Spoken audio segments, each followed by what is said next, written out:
예, 안녕하세요. 저는 예수의 정재천 신부입니다. 우리 이은관 신부님이 초대해 주시고 우리 본당 신부님이 허락을 해 주셔서 이 자리에 섰습니다. 감사합니다.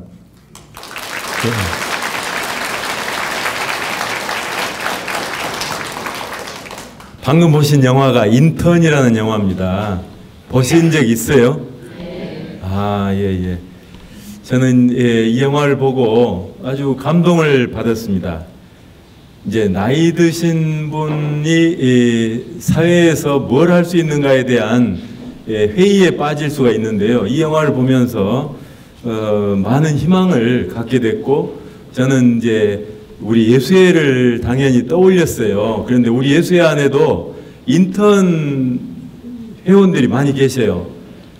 작년 이맘때에 돌아가신 민기식 신부님이라고 미국 분이 계신데요. 이분은 부광구장을 16년 하셨고 그 외에 뭐 광구장만 빼고는 다 하셨어요. 원장, 무슨 양성 담당, 또 관구의 재정 담당, 안 해보신 일이 없는데요. 이분한테 볼 수 있는 특징은 우리 예수의 역사를 훤히 끼고 계시기 때문에 뭐가 어렵다, 뭘 모르겠다, 옛날에는 어떻게 했는가 하면 그분한테 가면 답이 다 나와요. 참 집에서 어머니 또는 아버지, 할머니처럼 함께 하시면서 저희들을 도와주셨는데, 그 외에도 또 다른 분도 계십니다. 키스터 신부님, 또 정한채 신부님, 또 박문수 신부님, 이런 분들이 함께 하시면서 그분들의 경험, 지혜, 이런 것들을 후배들에게 나눠주시는 것이 참으로 감사한 일입니다. 이번 대림 특강의 제목을 뭘로 할까 하다가 세월의 지혜로 잡았습니다. 제가 마침 그 부탁을 받고 그랬을 때 이 책을 번역하고 있던 중이고 그래서 더 그랬던 것 같습니다. 세월에 따라서 지혜도 쌓여가는 법인데, 오늘날은 나이 드신 분들을 세상에서 좀 뭐라고 그럴까, 멀리하게 하는, 고려장시키는 그런 분위기 아닙니까? 그리고 가급적이면 말하지 말고 가만히 좀 계시라, 이렇게 한쪽으로 밀어내는 그런 분위기입니다. 그런데 교황님께서 기도 중에 어떤 아이디어를 얻으셨는데요. 그게 뭐냐, 노인들과 젊은이 사이에 동맹을 맺어주자.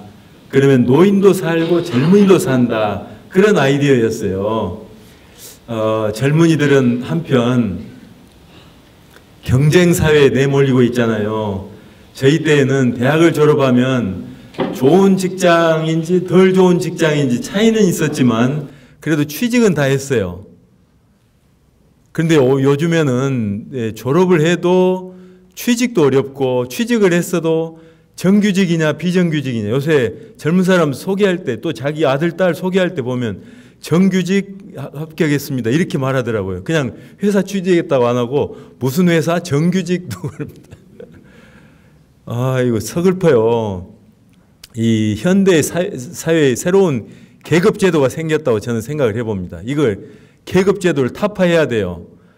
그러나 저러나 어쨌든 젊은 사람들은 고달퍼요. 경쟁사회에 살아남기 위해서 죽자 살자 노력을 해야 되고, 그래도 또 들똥말똥하고 그러니까 이 한편으로 내몰리고 있어요. 그래서 이 젊은이와 노인들 사이에 동맹을 맺어주면 서로에게 도움이 된다 이거죠. 젊은 시절에 한참 방황도 합니다. 인생을 뭐로 사는 건지, 또 내 인생의 목표가 뭐가 돼야 되겠는지에 대해서 고민도 하고, 그래서 고민을 한 끝에 방향이 딱 서면 한 걸음 한 걸음 내디디면서 자신감 있게 느리더라도 그쪽 방향으로 나아가는 것이죠. 그러면서 그 사람다운 그런 삶을 사는 거 아닙니까? 그런데 오늘날에는 그렇게 살 수가 없어요. 가만히 있으면 너 뭐 하고 있냐? 딴 사람들 다 공부하고 다 이제 뛰어다니는데 너만 왜 지금 안 뛰고 가만히 제자리에 있냐? 너도 달려라 하면 어디로 가는지도 모르고 달리는 신용이라도 해야 돼요. 젊은 사람들도 불쌍해요. 제 조카들도 이제 졸업을 안 하고 있어요. 졸업할 때는 됐어요. 그런데 안 하는 거예요. 더 잘 아시잖아요. 이런 이야기는 할 필요 없죠.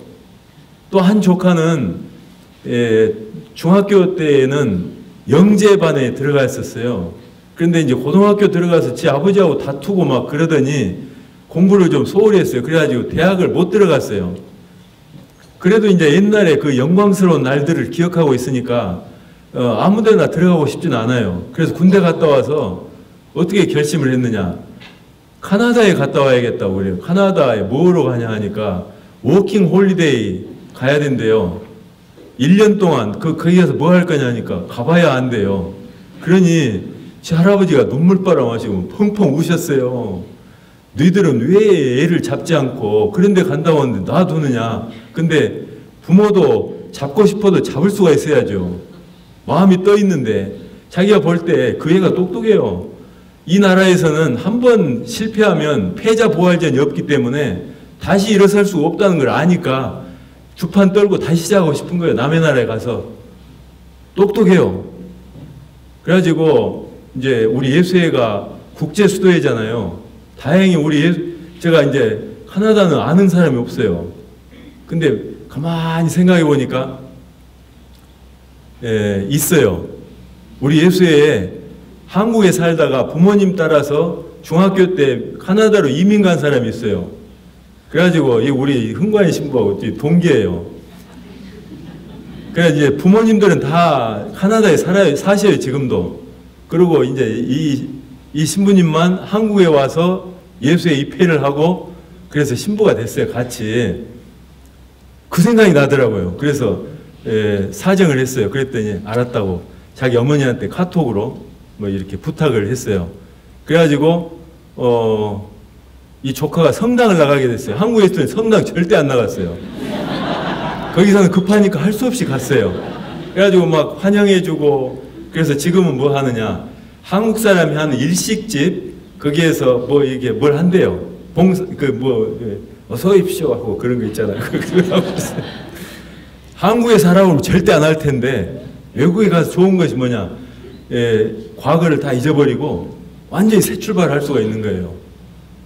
한국에서는 보는 눈도 많고 뭐 체면도 차려야 되고 하니까 못해요.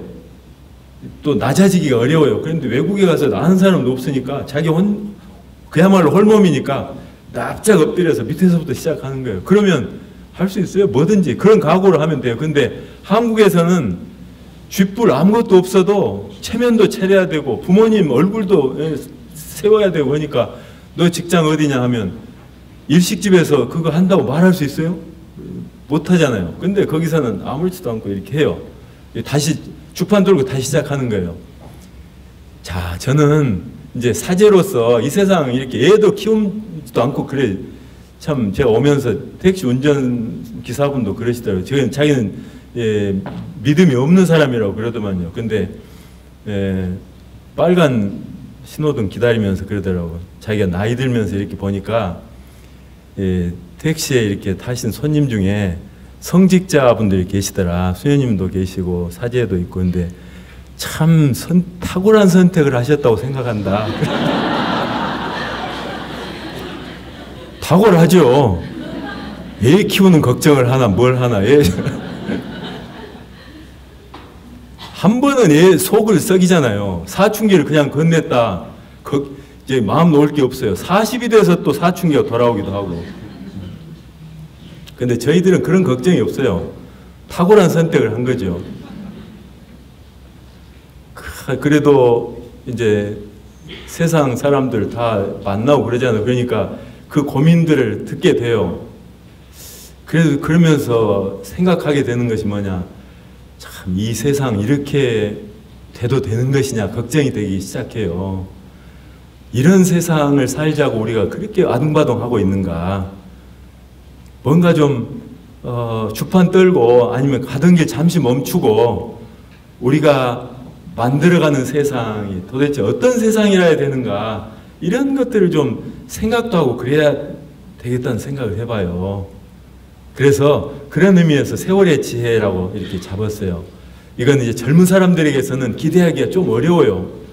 지혜가 없어요. 그만큼 자기 먹고 살기 바쁜데, 그리고 이 세상에서 한 어른으로 자리 잡기에도 바쁜데요. 그 세상이 만들어 놓은 룰이 있잖아요. 그 틀 안에 들어가야 살아남는데 이 틀이 나쁘니 좋으니 말할 수가 없잖아요. 근데 우리 어른들은 한번 살아봤기 때문에 이것만이 전부가 아니라는 것도 알 수 있죠.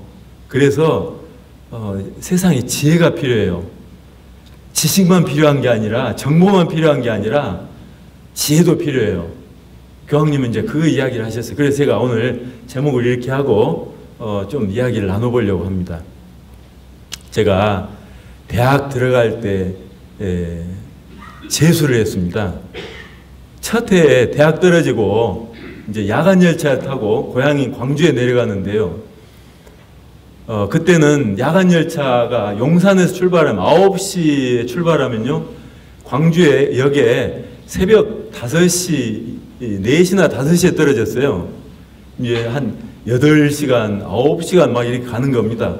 그러니까 너무 지치니까 그때는 10,000원이었어요. 3등 열차. 그런데 이제 좌석을 두 사람이 앉게 돼 있지만 팔걸이가 없었어요. 옛날에는. 기억나시죠? 그럼 이제 민자로 돼 있으니까 한 사람을 더 이제 서 있는 사람 안 됐다 와서 앉으라고 그래요. 그래서 저도 껴 앉았어요. 입석이었지만. 그 이제 바로 앞에서 얼굴을 보게 되는 거죠. 그 앞에 계신 어르신이 아마 지금의 제 나이쯤 될 것 같아요. 말을 먼저 걸어오시더라고요. 그래서 대답도 곧잘 하고 했는데, 이제 몇 마디 말을 건넨 다음에 제가 실토를 했죠. 이제 젊은 사람이 표정도 어둡고 그러니까 물어보셨을 거예요. 그러니까 실은 제가 대학 시험에 떨어져서 재수를 하게 됐습니다 하고 거의 그렇게 대답을 한 것 같아요. 그러니까 그 어르신이, 이보게 젊은이 걱정하지 말어. 인생은 춘난추국이라네. 걱정하지 말어. 춘난추국이 뭐냐면요, 춘 봄춘자에 난초 난자, 추 가을 추자, 국은 국화국자예요. 봄에 난초가 피고 가을에 국화가 피는 법이라는 거예요. 모든 것이 다 때가 있다. 제 때가 있다. 그러니 자네는 올해가 아니고 내년일 수도 있지 않은가. 너무 실망하지 말고 열심히 또 준비해서 내년에 다시 한번 시도를 해보게. 틀림없이 좋은 결과가 있을 것이네. 이렇게 격려를 해주시더라고요. 그런데 그것이 얼마나 고마웠던지요. 안 그래요? 요새 젊은 사람들은 뭐 물불 안 가리고 해요. 겁도 없고 막 힘이 넘쳐요. 그렇지만 굉장히 또 여리기도 해요. 연애하다가 실패하면 나는 가치 없는 사람을 생각하고 뭐 뛰어내리려고 하고, 또 직장 시험 봐서 또 떨어지고 대학 시험 떨어지고, 제가 대학 다닐 때에도 1년 후배가, 아니 1년이 아니고 한 2, 3년 후배가 고시공부 하다가 몇 번 떨어졌어요. 그러니까 아마 뭐 때문에 그랬는지 모르지만 그런 것도 결부가 돼서 그랬으리라고 생각하는데, 달리는 기차 맨 뒷칸에서 뛰어내렸어요. 아니 그러니까 젊은 사람들이 가능성도 많고 힘도 많고 뭐든지 할 수 있는 나이인데, 생각 하나 삐끗 잘못하면, 말하자면 지혜가 없으면 너무 여려요. 나약해요. 근데 그 어르신이 저한테 해주신 그런 말씀은 얼마나 힘이 돼요. 그러니까 나이 드신 분들이 젊은 사람들에게 이렇게 격려도 해주고 힘이 되어줄 수 있어야 돼요. 옛날에는 그렇게 했잖아요. 시골에 마치 당산나무라고 그럽니까? 큰 어떤 느티나무 같은 그런 분들이 계셔가지고 동네 어려운 일 생기면 그분들 찾아가서 어르신 어떻게 하면 좋겠습니까? 물어보기도 하고, 또 그 어르신들 한 군데 모여서 당신들끼리 이야기도 하시고 이렇게 하면서 지내고, 젊은 사람, 나이 든 사람들이 그야말로 더불어 살았잖아요. 공존했잖아요. 근데 오늘날은 참 그렇지 못해요. 제가 또 스페인에서 공부를 할 때 일입니다. 식탁에서 저는 이제 3년 반을 젊은 사람들 공동체에 살고 2년 반을 학교 공동체, 그러니까 나이 드신 분들도 계시는 교수님들도 있지만 은퇴한 교수님들도 계시는 그런 공동체에 살았어요. 이제 후자 쪽의 일입니다. 식사를 하는데 할아버지 신부님이 저한테 자네 몇 살인가 그러시더라고요. 그래서 아이고 제 나이 벌써 40입니다. 근데 아직도 공부한다고 학생으로 이러고 있으니 참 깝깝합니다. 빨리 공부 끝내야겠습니다. 이렇게 대답을 했어요. 그랬더니 40 좋은 나이지. 한참 때야. 나는 그때 뭐 했고 막 그렇게 하시더라고요. 그러고는 이제 끝났어요. 근데 밥 먹고 나서 혼자 산책하면서 가만히 생각해 보니까 내가 40인데 이것을 학생이 아닌 척 해봤자 되지도 않을 것이고 이 신부님 70이 넘으신 이 신부님의 마음으로 40이 되어서 나를 본다면 어쩔까를 생각해 보니까 괜찮을 것 같더라고요. 내가 30살일 때의 40 나이를 생각해 보면 야 아직도 학생이냐? 이렇게 하겠지만 내가 60, 70이 되어서 40인 나를 생각해 보면 그렇게 말할 것 같아요. 아직 한참 때요. 다시 뭐든지 할 수 있어. 이렇게 말해주고 싶어요. 안 그렇습니까? 제 나이가 지금 60 넘었어요. 5, 7년 닭띠예요. 지금 20 몇 년 전 나이 40살 때 저를 보면 뭐라고 하겠어요?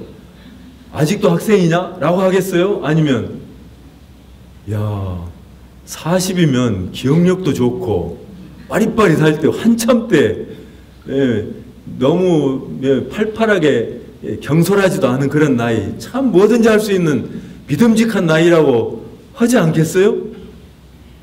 그래서 저는 젊은 사람들 만나면 그렇게 이야기해요. 과거의 자기하고만 대화하지 말고 미래의 나와 좀 친해져 봐라. 그러니까 지금 내가 33살인데 직장도 없고 막 이렇게 집에서는 막 결혼하라고 그러고 그런데 직장도 없이 어떻게 결혼을 합니까? 그런데 깝깝합니다. 라고 하는데 저는 그래요. 33살? 예수님도 33살, 나 33살에 예수에 입회했습니다. 한참 뭐든지 할 수 있어요. 새롭게 시작, 그러지 않아요. 그래서 세월의 흐름에 따라서 지혜를 얻은 분들이 가만히 그 지혜를 담고만 있어서는 안 되고 젊은 사람들 만나서 나눠줘야 된다는 거예요. 근데 나눠줘도 지혜롭게 나눠줘야 되고 꼰대가 되면 안 돼요. 꼭 필요한 때 잘 기다렸다가 적절한 때에 줘야 돼요. 그러기 위해서는 젊은 사람들 친구가 돼야 되잖아요. 갑자기 불쑥 나타나서 하고 싶은 말 하고 사라지면 친구가 아니죠. 그러면 말 먹혀지지도 않죠. 그러니까 평상시에 뭐 이렇게 해서 식사 대접이라도 한번 하고 뭐 이제 좀 따뜻한 말 한마디라도 건네고 이렇게 해서 마음을 사놓고 위기 상황에 찾아오면 한마디 딱 던져주면 그게 지혜가 되잖아요. 옛날에 구약성서에도 나오고 우리 옛날에 노인들 하면 뒷방 늙은이라고 생각한 적이 없어요. 현자라고, 현자. 우리 성경에도 장로라는 표현이 나오잖아요. 장. 으뜸 장자에다가 노는 노인이에요. 으뜸이 되려면 좀 나이가 있어야 돼요. 아무나 이렇게 되는 게 아니에요. 오늘날은 의사도 젊은 의사들 쳐준다고 들었어요. 그런데 의사도 경험이 있어야 돼요. 판사 하시고 이제는 변호사 개업하신 제 선배가 한 분이 그러시더라고요. 자기가 판사 생활을 하면서 엄청나게 여러 가지 사건들을 다뤄봤대요. 요새 젊은 변호사, 젊은 사람을 많이 찾는데 사실은 이렇게 나이 들어도 헛 나이 든 것은 아니다.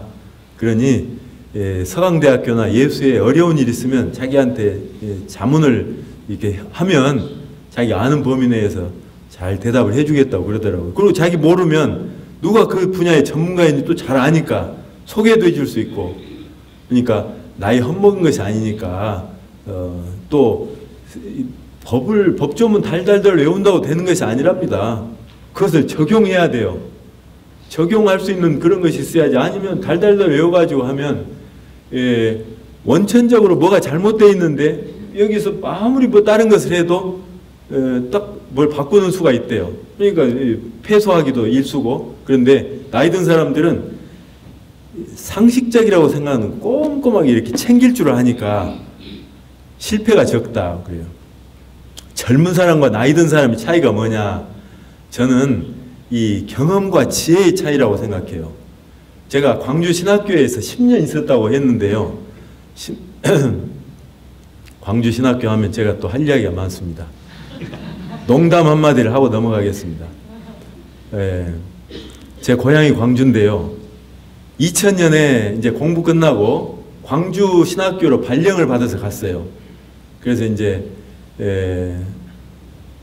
고향에 가서 편하기도 한데 거기는 이제 좀 낯선 곳이었어요. 광주 신학교는 광주에 있는 게 아니라 나주에 있는 남평군 남석리라는 데 있어요. 그래가지고 골짜기에 있어요. 학교 이사 간 지가 그때 당시에 2년 남짓 됐었어요. 2년 조금 더 된 때요. 그러니까 이제 어떤 일이 있느냐 하면 아침에 전화가 오는데요. 시골 사람들은 부지런해서 낮에 전화를 안 하고 낮에는 들로 일 나갈까봐 그때는 핸드폰이 없을 때입니다. 2000년이니까요. 많은 사람이 핸드폰을 잘 안 쓸 때죠.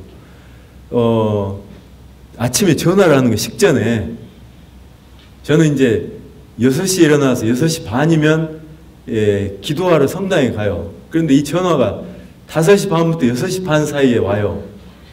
아주 자주 오는 건 아닌데 뭐 한 달에 한두 번 이렇게 오고 그랬어요. 근데 전화를 이렇게 받아보면 아무 말도 없이 끊어요. 여보세요? 아무 말도 없이 끊어요. 참 기분도 안 좋고. 왜 그러냐면 지금은 이제 두 분 다 돌아가셨지만 그때는 부모님 두 분 다 살아계셨어요. 제가 본당 신부도 아니고 그런데 학교에 있는 신부한테 아주 뭐 급한 일이라면 부모님한테 어려운 일 생기는 말 뭐가 있겠어요. 그래서 조마조마한 마음으로 전화를 받는데 한 번은 그러더라고요. 엄마 아니네 하고 끊어버려요. 그래서 이제 눈치를 챘어요. 아, 동네 사람이 자기 친구 찾는 전화를 했다가 아니니까 그냥 끊은 것이다. 시골 사람이라 뭐 전화 에티켓이라는 것이 없는 것 같아요. 자기가 찾는 사람이 아니면 그냥 끊는 거예요. 용건만 했더니 그래서 이제 한 학기가 끝나자 우리 학교에 있는 신부님들이 외식을 하러 나가세요. 학교에 봉고차가 하나 있어요.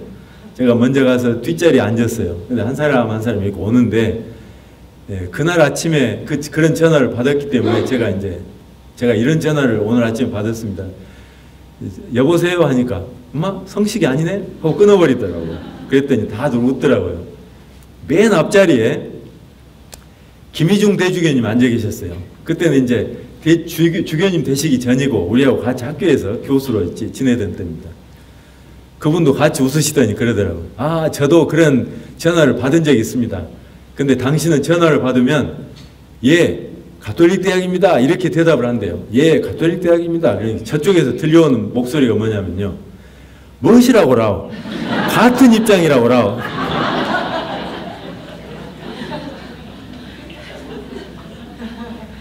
그래서 봉고차가 뒤집어졌어요. 생전 시골 할머니였다고 그러네. 시골 자매님인데 나이 드신 자매님. 무엇이라고라? 같은 입장이라고라. 생전 가톨릭이라는 이름을 들어본 적이 없고 그 외국말이고 그러니까요. 잠결에 얼른 들은 것이 자기가 아는 말로 바꿔서 들은 것 같아요. 본능적으로. 그래서 근데 제가 무슨 이야기를 하려다가 이리로 돌아왔어요. 광주 신학교 하여튼 할 이야기 많습니다. 학생들 술 이야기도 하고 뭐 그런데 제가 광주 신학교에 있으면서 운전 면허를 땄습니다. 그래가지고 이제 운전 면허만 따면 소용이 없잖아요. 그래서 이제 그 차를 운전을 해야 되는데 차는 없었어요. 근데 마침 그 가르멜회 신부님이 차가 있었어요. 그래서 신부님 내가 내일 광주에 나갈 일이 있는데 몇 군데 일을 봐야 돼요. 보통 나가면 버스 타고 나가면 그냥 한 군데 갔다 오면 되니까요. 버스를 되게 탑니다. 근데 두세 군데 일을 봐야 돼서 겸사겸사 이제 운전 면허 땄겠다. 한번 써먹어야죠. 운전 면허증. 그래서 차를 빌려달라고 하니까 깜짝 놀라더라고요. 면허 있으세요? 그래서 아, 면허 땄습니다. 그러면 시내 주행도 해보셨어요? 하니까 아니, 할 수 있습니다. 걱정이 됐어요, 이 신부님이. 그래가지고 아, 그러시면 여기 밥 먹고 한번 운전 한번 해보십시다. 걱정이 되니까요. 그래서 아, 그럽시다 하고 밥 먹고 이제 산책 삼아서 제가 운전하고 자기 옆자리에 앉고, 그래서 이제 광주 목포 사이에 고속도로는 아닌데 국도가 있어요. 왕복 6차선 가운데 길을 가고 있었어요. 광주 쪽을 향해서 가고 있는데 신부님이 그러더라고요. 신부님, 차선 바꿔보세요. 왼쪽으로 바꿔보세요. 그러더라고요. 못 바꾸겠어요. 바꾸려고 이렇게 백미러를 보면 차가 오고 있어요. 또 가다가 또 보면 또 와요. 그러다가 그냥 우회전 해가지고 학교로 돌아왔어요. 그래가지고 차 안 빌렸어요. 신부님이 웃으면서 말을 하더라고요. 자기 그 가르멜회 마산에 수련원이 있는데 수련원에 사는 신부님이 운전면허를 땄대요. 그래가지고 어느 날 혼자 주행 연습한다고, 시내 주행한다고 차를 몰고 나갔는데 저녁 때가 돼도 안 들어와. 저녁 늦게 들어왔어요. 어디 갔다 왔냐 하니까 부산 갔다 왔대. 좌회전을 해서 돌아와야 되는데 좌회전을 못하고 계속 직진만 하다가 부산까지 갔다 왔다고. 그런 일이 있었습니다. 젊어서는 진짜 운전면허 딴 저처럼 뭐든지 할 것 같아. 면허도 있겠다, 차도 있겠다, 어디든지 갈 수 있다고 생각하죠. 그런데 이게 백미러도 봐야지, 옆에 뭘 또 봐야지, 앞에 이게 해야지 눈이 안 떠져요. 초보예요, 초보. 인생 초보. 근데 나이가 50, 60 넘으면 초보는 초보지만 처음 사는 거라 60은 초보죠. 근데 40은 살아봤기 때문에 알죠. 그러니까 아, 이때에는 좀 속도를 늦추고 약간 보고 차 한 대 보내고 나서 하면 되고 등등 나름대로 요령이 생겨요. 그 인생은 그러잖아요. 경험이 있어야 돼요. 그리고 지혜가 필요해요. 젊은 사람들은 그걸 몰라요. 이 세상 사람들은 요새는 이제 그런 것이 필요 없다고 생각해요. 근데 아까 인턴이라는 영화에서 2시간짜리 영화를 10분으로 줄였어요. 그래도 대충 아시겠죠? 무슨 내용인지. 이 젊은 30대 초반쯤 되어 보이는 이 아가씨가 사장님을 해요. 인턴, 뭐 요새 인터넷으로 판매하는 그런 거 하니까 누구보다도 센스가 있잖아요. 잘하고 뭐 조직 관리도 잘하고 막 그래서 한참 커가는데 자기 남편이 외도를 해요. 그러니까 완전히 뒤죽박죽 돼서 내가 회사 일을 하기 때문에 남편한테 소홀히 해서 이런 일이 생겼다 해가지고 죄책감에서 그걸 그만두고 이제 가정에 충실하게 해야 되느냐 말아야 되느냐 고민을 하는 그런 내용의 영화예요. 그런데 이 로버트 니로 이분이 이제 그러지 말아라 하고 또 툭 나서서 코치하듯이 하는 게 아니라 지켜봐요. 가만히 지켜보면서 이제 잘 할 수 있도록 격려를 해주고 그렇게 해서 해피엔딩 되는 그런 내용이죠. 정말로 똑똑하고 잘났다고 생각을 하고 잘 나가기도 해요. 그렇지만 인생이 그것만이 아니잖아요. 네? 진짜 중요한 건 또 따로 있잖아요. 근데 그거는 못 배워요. 안 배워. 그런 건 다 안다고 생각하고.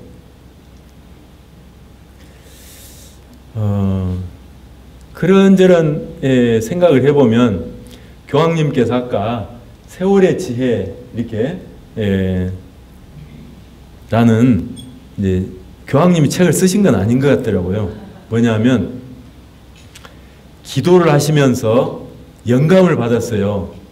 그래가지고 나이 드신 분들, 젊은 사람들 사이에 동맹을 좀 맺으면 서로에게 좋겠다 이런 옛날엔 그렇게 살았으니까요. 그래서 그것을 꿈꾸면서 잘 아는 그 예수회원을 불러서 말씀을 하셨답니다. 그러니까 그분이 이제 다니면서 가만히 있어요. 제가 한번 넘겨볼게요. 이 책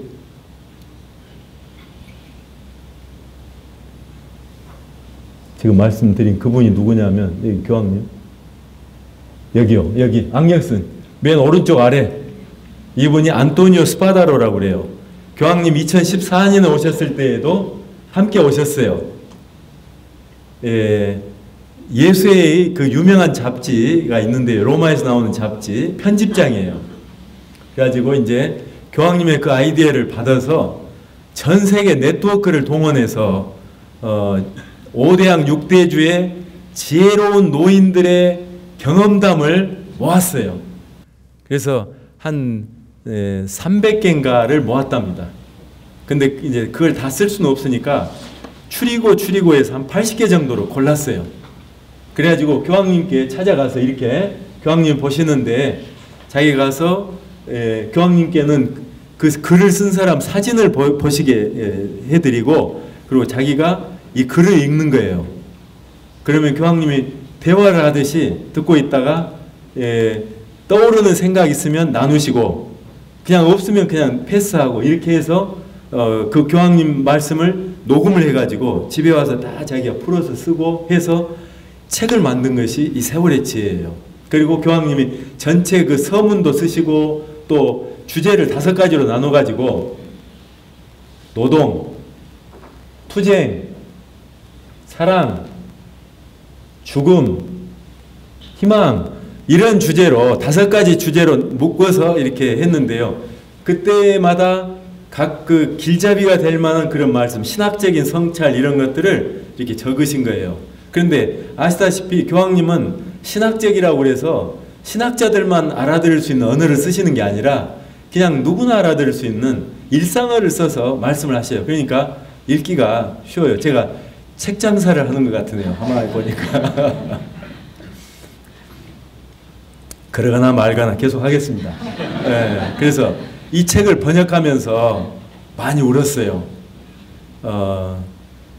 짐작하시듯이 슬퍼서 울었다기보다는 좀 아름다운 인생이 참 아름다워요. 언젠가 떠날 거예요. 이 여행 끝내고. 그런데 그리울 것 같아요. 고달플 때도 있겠지만 그리워요. 그런 내용들이에요. 노동을 하고 또 투쟁을 해야 되잖아요. 그 흑백 차별과 투쟁해야 되고 또 정규직 비정규직 막 이런 거 투쟁해야 살아남아요. 그러니까 인생은 투쟁이에요. 전쟁 속에서도 살아남기 위해서 그 어려운 가운데 막 자식들에게 더 좋은 것을 주려고 아버지가 투쟁하는, 세상 나가서 투쟁하는 그런 거 하지만 그러나 그리울 것 같아요. 인생은 아름다워요. 신비로워. 그런 마음들이 들어서 그래요. 제가 이 중에서 몇 가지를 같이 나눠보고 싶어요. 다 이런 이야기들이 거기 실려 있거든요. 미겔 앙헬이라는 스페인 사람 이야기했어요. 69세였는데 그때 당시에 정신과 의사 출신이 이제 은퇴를 한 뒤입니다. 미겔 앙헬이 13남매 중에 7번이에요. 7번. 근데 스페인이 2차 대전 후에 폐허가 됐었어요. 그래가지고 아주 못 사는 나라였습니다. 그런데 그런 나라에서 13남매를 키우려면 오죽했겠어요. 근데 아시다시피 스페인은 오랜 그 가톨릭 국가예요. 그러니까 애들 생기면 다 낳아야 돼요. 낙태란 것은 법으로 금지되어 있어요. 어쨌든 이렇게 하는데 13남매 7번이다 보니까 자기는 이제 애들 자는 방에서 안 자고 그 거실에 나와서 소파에서 잠을 많이 잤대요. 그러면서 엄마 아버지 주무시기 전에 도란도란 이야기하는 것을 들을 기회가 많았대요. 근데 거의 레파토리가 비슷해. 마카렐로 남편 죽겠어. 하도 애들이 돈을 막 먹어대고 써대니 이번 달에도 마이너스야. 이렇게 하소연을 하면 남편 아버지 대답은 한결같았대요. 격려하시는 거예요. 괜찮아. 하느님께서 마련해 주시잖아. 한가한 소리를 하는 거예요. 근데 이제 그 아버지가 일찍 돌아가셨대요. 아버지 나이 62세 때 돌아가셨어요. 이 사람 69세 살았는데 아버지는 일찍 돌아가셨어요. 그러지 않겠어요? 그야말로 등골 휘게 얘들을 위해서 사셨는데 아버지는 쓰리잡, 포잡을 갖고 얘들을 먹여 살렸다고 그래요. 이분 이야기가. 자기들을 위해서 그렇게 애를 쓰셨는데 큰 고통스러운 그런 병을 앓고 62세 때 돌아가셨답니다. 그런데 이게 정신과 의사고 그러니까요. 아버지하고 돌아가실 때 함께 지낼 수 있었대요. 돌아가시기 2주 전에 자기 손을 꼭 잡고 그러시더라는 거예요. 미겔, 내가 참 이상한 체험을 했다. 이런 체험은 진짜 난생 처음이다. 그런데 죽음을 이렇게 생각하는데 나도 모르게 처음으로 그런 생각이 들었는데 그게 뭐냐. 내가 비로소 어른이 되었다 하는 그런 느낌이었다. 어른이 됐다. 근데 자기는 그 말을 못 알아들었대요. 그래서 아마 딴 사람이 자기 그때 표정을 봤으면 어리둥절한 그런 표정이었을 것이라고 하는데 이제 아버지가 그렇게 이야기를 하신 거예요. 그래, 이상한 느낌이지만 그래서 설명할 수는 없지만 아주 분명했어. 꿈이 아니었어. 처음으로 어른이 된 느낌이라고 밖에는 말을 못하겠다. 그러면서 말씀을 계속 하시더랍니다. 그러니 두려워하지 마라. 난 며칠 내로 죽을 거지만 괜찮다. 나는 이미 부활을 체험했어.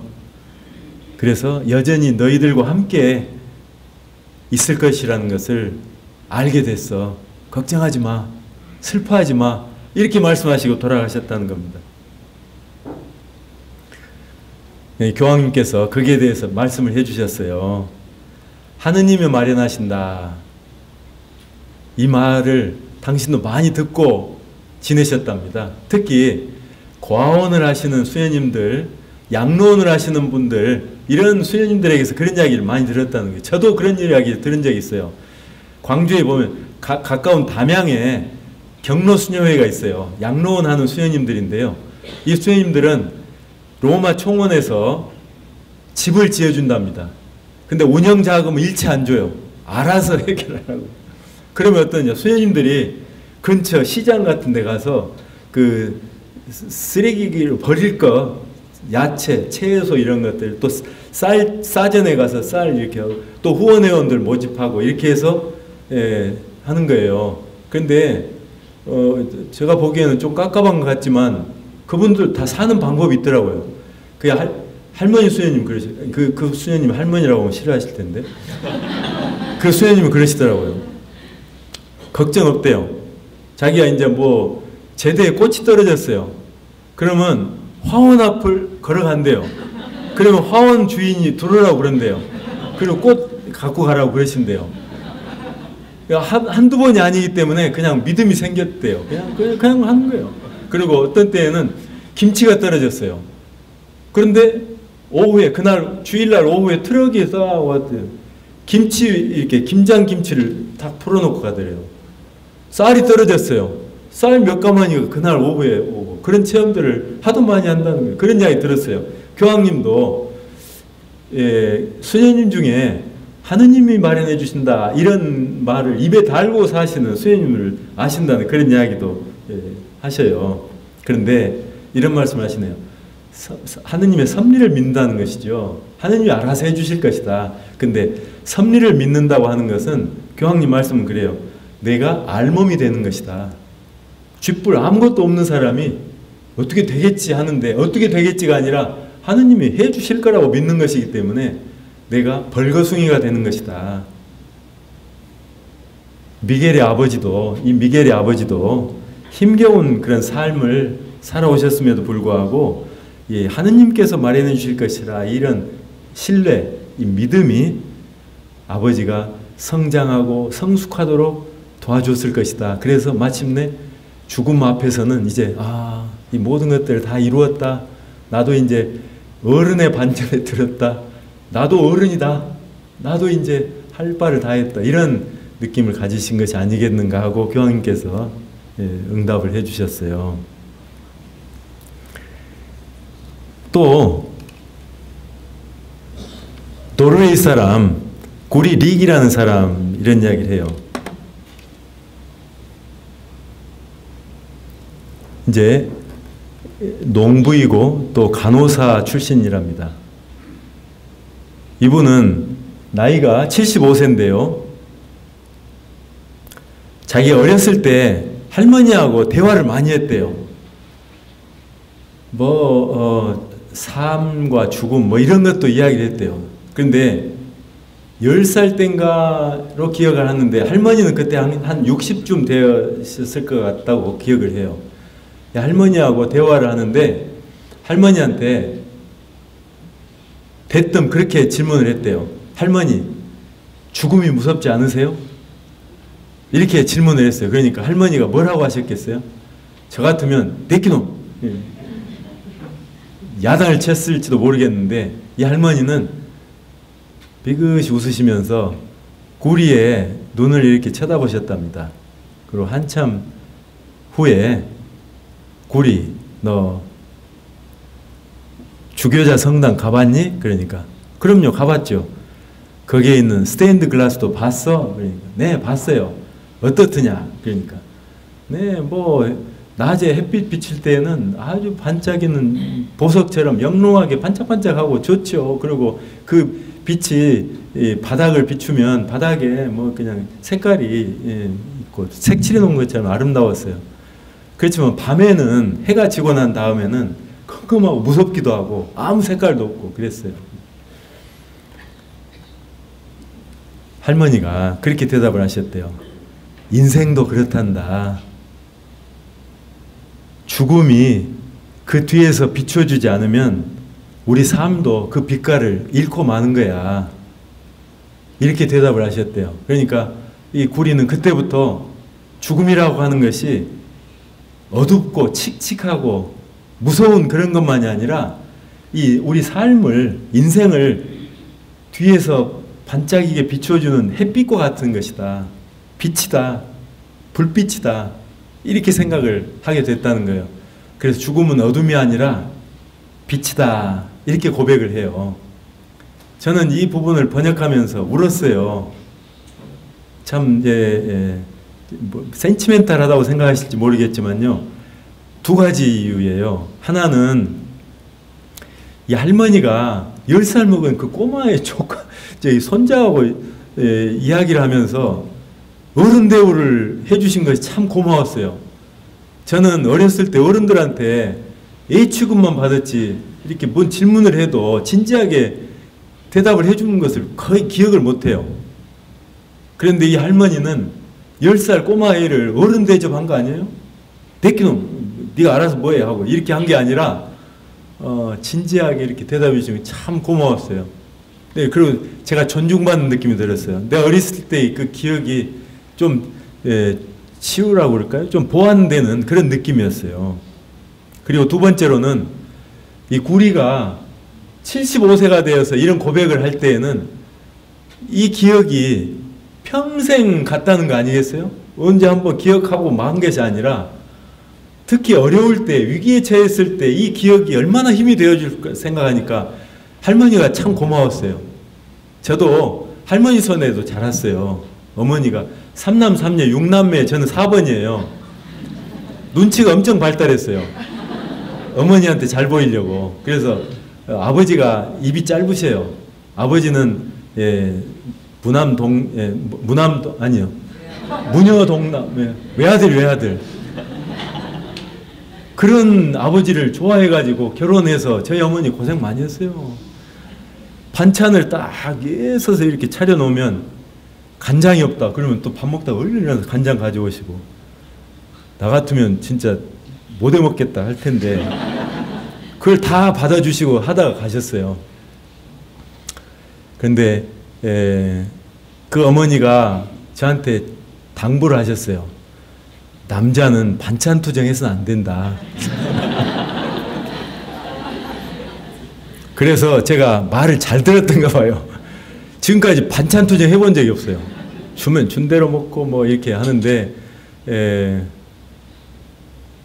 하여튼 그랬습니다. 어머니의 사랑을 받기 위해서 가진 노력을 다했는데요.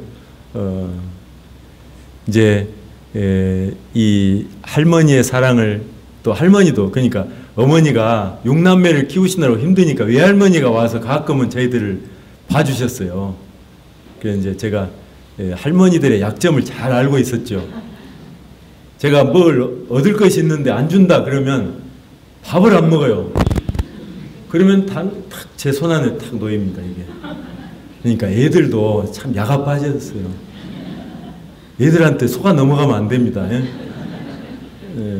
진짜 애들도 자기 나름대로 살아남는 방법들을 다 갖고 있기 때문에. 그 할머니 어렸을 때 같은 한 입을 덮고 옛날에 뭐 라디오 겨우 듣고 그랬는데 라디오도 없을 그런 때 라디오를 못 켤 때에는 할머니가 도란도란 옛날 이야기 해주시고 친구 사귈 때는 이걸 조심해라. 먼 길을 가다가 네가 뭐 신발 끈을 다시 조인다거나 뭐 볼일을 본다거나 그럴 때 자기 길을 그냥 안 멈추고 그냥 가는 친구면 사귀지 말아라. 이런 말씀 해주시고 그러니까 저는 자연히 친구 사귈 때에는 기다려주죠. 기다려주는 걸 몸에 배웠게 됐어요. 그런 것이 인생의 지혜라고 생각이 돼요. 어쨌든 그 할머니의 그런 사랑 보면서 눈물을 주르르 흘렸어요. 나이가 들어 센티멘탈해졌는가 봐요. 이 이야기를 들으시고 교황님이 대답을 이렇게 하셨어요. 교황님의 응답은 이거예요. 죽음은 언제나 칙칙하고 두렵고 무섭고 그렇습니다. 죽음은 까만색이에요. 캄캄한 어두움으로만 느껴집니다.